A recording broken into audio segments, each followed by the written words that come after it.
Before we begin, thank you for spending some of your time here. If you enjoy quiet, unusual stories like this one, you're welcome to subscribe, leave a comment, or simply listen. Let's begin. The house sat just outside a small town in Iowa. Not abandoned, not hidden, just far enough away that you wouldn't pass it unless you had a reason to. Most people didn't. It was a two-story home, built sometime in the late 1940s. White paint, a narrow porch. Nothing about it stood out, and that was part of the problem.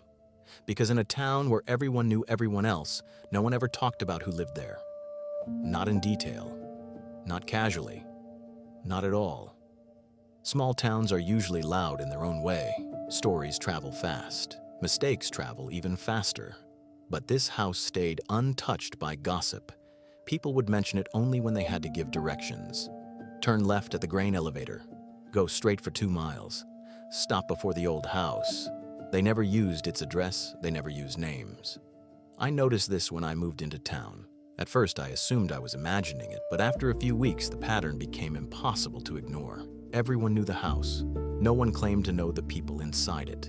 And when I asked directly, the conversations ended. The first strange thing was the lights. They turned on at the same time every night. One upstairs window, always the same room. No flicker, no variation, just on.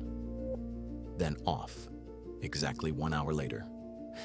The second thing was the mail.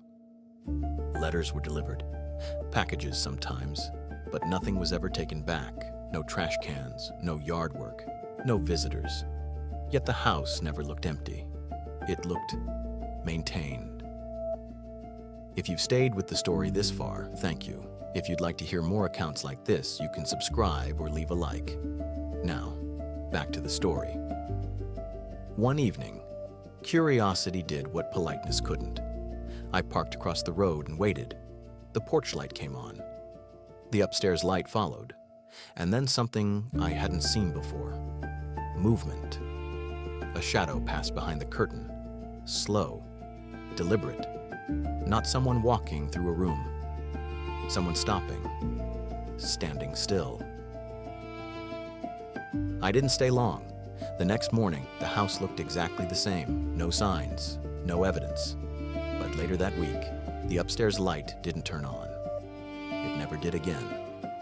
The mail stopped, the porch light stayed dark, and when I asked about it, someone finally answered. They said the house was empty now. When I asked what happened, they told me nothing had changed. And that was the part that stayed with me. Because in that town, nothing changing was never a good sign. In some towns, silence isn't empty, it's intentional. It's